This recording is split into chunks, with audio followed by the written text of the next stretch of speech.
ನಮಸ್ಕಾರ ಸ್ನೇಹಿತರೆ, ನಾನು ಇವತ್ತು ನಿಮಗೆ ಒಂದು ಆರೋಗ್ಯಕರವಾದ ಹಳ್ಳಿ ಸೊಗಡಿನ ಅಡುಗೆ ಹೇಳ್ಕೊಡ್ತೀನಿ. ಇದು ಅಣ್ಣೆ ಸೊಪ್ಪಿನ ಮಜ್ಜಿಗೆ ಸಾರು ಹೇಗೆ ಮಾಡೋದು ಅಂತ ನೋಡೋಣವಾ? ಮಜ್ಜಿಗೆ ಸಾರು ಮಾಡೋಕ್ಕೆ ಮೊದಲನೇದಾಗಿ ಹುಳ್ಳಿಕಾಳನ್ನ ಒಂದು ಕುಕ್ಕರ್ ಪ್ಯಾನ್ನಲ್ಲಿ ಸ್ವಲ್ಪ ನೀರು ಹಾಗೂ ಉಪ್ಪು ಹಾಕಿ ಒಂದು 4 ರಿಂದ 5 ವಿಷಿಲಷ್ಟು ಕೂಗಿಸ್ಕೊಳ್ಳಿ. ಹುಳ್ಳಿಕಾಳು ಬೇಯೋಕ್ಕೆ ಸ್ವಲ್ಪ ಸಮಯ ತಗೊಳುತ್ತೆ. ಅಣ್ಣೆ ಸೊಪ್ಪು ಬರೀ ಮಳೆಗಾಲದಲ್ಲಿ ಸಿಗುತ್ತೆ ಅಂದ್ಕೊಂಬಿಡಿ, ಇವಾಗ ವರ್ಷ ಇಡೀ ಸಿಗುತ್ತೆ.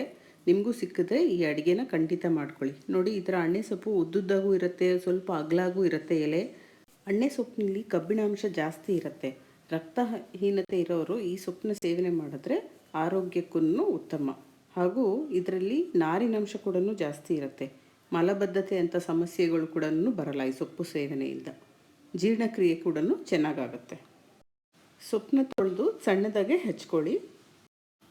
5 ರಿಂದ 6 ವಿಷಿಲ್ ಆಗಿದೆ. ಇವಾಗ ಹುಳ್ಳಿಕಾಳು ಕೂಡ ಪರ್ಫೆಕ್ಟಾಗಿ ಬೆಂದಿದೆ. ನೀರು ಮತ್ತು ಕಾಳನ್ನ ಇವಾಗ ಬೇರ್ಪಡಿಸ್ಕೊಳ್ಳೋಣ. ಹುಳ್ಳಿಕಾಳು ಸ್ವಲ್ಪ ನಿಮಗೆ ಜಾಸ್ತಿ ಈ ಥರ ಬೇಯಿಸ್ಕೊಂಡಿದ್ರೆ ಅದನ್ನು ಸೆಪ್ರೇಟಾಗಿ ಪಲ್ಯ ಮಾಡಿಕೊಂಡು ತಿನ್ಬೋದು. ಕಾಳು ಮತ್ತು ನೀರನ್ನ ಇವಾಗ ಬೇರ್ಪಡಿಸಿದ್ದೀವಿ. ಇವಾಗ ಅದೇ ನೀರಿನಲ್ಲಿ ಖಾರಕ್ಕೋಸ್ಕರ ಒಂದು 4 ರಿಂದ 5 ಮೆಣಸಿನ್ಕಾಯಿ ಹಾಕೊಳ್ಳೋಣ. ಇದ್ರ ಜೊತೆನೇ ನಾವು ಇವಾಗ ಸಣ್ಣದಾಗಿ ಹೆಚ್ಕೊಂಡಿರೋ ಅಂಥ ಅಣ್ಣೆ ಸೊಪ್ಪನ್ನ ಹಾಕ್ಕೊಂಡು ಒಂದು 5 ರಿಂದ 8 ನಿಮಿಷದವರೆಗೂ ಬೇಯಿಸ್ಕೊಬೇಕು. ಮುಚ್ಚಳ ಮುಚ್ಚಿ, ಇದೇನು ವಿಜಿಲ್ ಹಾಕೋದು ಬೇಡ, ಹಾಗೆ ಮುಚ್ಚಳ ಮುಚ್ಚಿ ಬೇಯಿಸ್ಕೊಳ್ಳಿ. ಸೊಪ್ಪು ಎಳೆದಿರತ್ತಲ್ವ, ತುಂಬ ಬೇಗ ಬೆಂದೋಗುತ್ತೆ. ಒಂದು 8 ನಿಮಿಷದ ನಂತರ ಇವಾಗ ಸೊಪ್ಪು ಕೂಡ ಚೆನ್ನಾಗಿ ಹದವಾಗಿ ಬೆಂದಿದೆ. ಈಗ ಮತ್ತೆ ನಾವು ಸೊಪ್ಪನ್ನು ಮತ್ತು ನೀರನ್ನ ಇವಾಗ ಬೇರ್ಪಡಿಸ್ಕೊಳ್ಳೋಣ.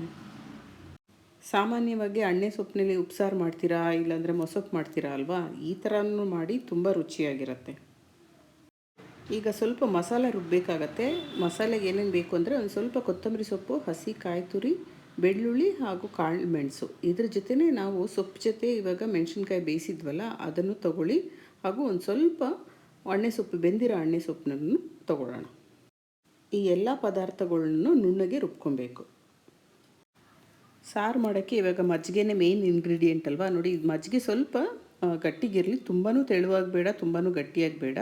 ಸ್ವಲ್ಪ ಉಪ್ಪು ಹಾಕಿ ಇವಾಗ ನಾವು ಬೇಯಿಸಿಟ್ಕೊಂಡಿರೋ ಅಂಥ ಅಣ್ಣೆ ಸೊಪ್ಪನ್ನ ಇವಾಗ ಮಜ್ಜಿಗೆನಲ್ಲಿ ಒಂದು ಅರ್ಧ ಗಂಟೆ ನೆನೆಸಬೇಕು. ಏನಪ್ಪ ಇದೆಲ್ಲ ಸ್ವಲ್ಪ ಹಳ್ಳಿ ಅಡುಗೆಗಳು ತುಂಬ ಸಿಂಪಲ್ಲು ಅಂದ್ಕೊಳ್ತೀರಾ, ಆದರೆ ಇದರಲ್ಲಿ ಎಷ್ಟು ಆರೋಗ್ಯ ಸತ್ವಗಳಿದೆ ಅನ್ನೋದು ನಮ್ಗೆ ಗೊತ್ತಾಗ್ತಾ ಇದೆ. ಅರ್ಧ ಗಂಟೆ ಈಗ ಸೊಪ್ಪು ಮಜ್ಜಿಗೆನಲ್ಲಿ ಚೆನ್ನಾಗಿ ನೆಂದಿದೆ. ಸೊಪ್ಪನ್ನ ಮತ್ತು ಇವಾಗ ಮಜ್ಜಿಗೆನ ಬೇರ್ಪಡಿಸೋಣ.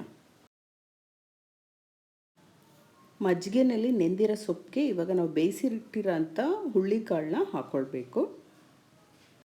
ಹುಳ್ಳಿಕಾಳು ಹಾಕೋದ್ರಿಂದ ಪಲ್ಯದ ರುಚಿ ಹೆಚ್ಚುತ್ತೆ. ನೋಡಿ, ಸೊಪ್ಪು ಮತ್ತು ಹುಳ್ಳಿಕಾಳನ್ನ ಚೆನ್ನಾಗಿ ಮಿಶ್ರಣ ಮಾಡಿ. ಹೀಗೆ ಪಲ್ಯ ರೆಡಿ ಆಯಿತು. ಇವಾಗ ಸಾರಿಗೆ ಇವಾಗ ನಾವು ಎತ್ತಿಟ್ಕೊಂಡಿದ್ವಲ್ಲ ಇದೆಲ್ಲ ಮಸಾಲೆ ಐಟಮು, ಇದನ್ನೆಲ್ಲ ಹಾಕಿ ನುಣ್ಣಗೆ ರುಬ್ಕೊಬೇಕು.